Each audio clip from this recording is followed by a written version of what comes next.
ఏడింది. దాంతో నువ్వు దేవుడిని పక్కన పెట్టి ఏం చేసావు? ఆగిపోయింది. తెలియట్లా ఇది మనకు దురభిమాన పాపం. మనకేమనిపించిందంటే ఆవిడకి బాగోకపోతే కూడా ఎళ్ళాలా దేవుడి దగ్గరికి, దేవుడి పనికెళ్ళాలా? తప్పేముంది? భార్యకి బాగోనప్పుడు మరి ఉండాలి కదా! చూసుకోవాలి కదా! అనిపించింది. అంటే ఇది పాపం అనే విషయం కూడా మనకు అర్థం కాదు.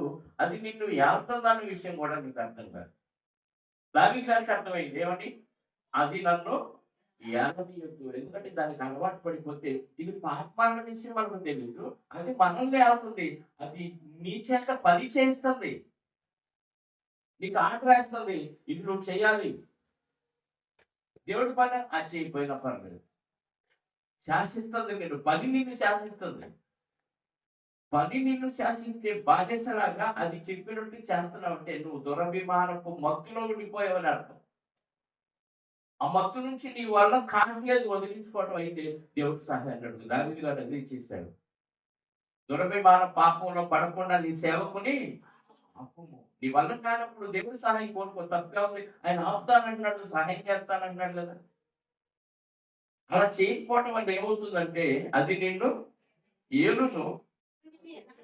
అప్పుడు నేను యథార్థవంతుడనై ఏం చేయకుండా అధిక ద్రోహము చేయకుండా నిందారహితుడనగుదును. అంటే దురభిమాన పాపంలో పడితే ద్రోహానికి మించి అధిక ద్రోహం చేస్తావా?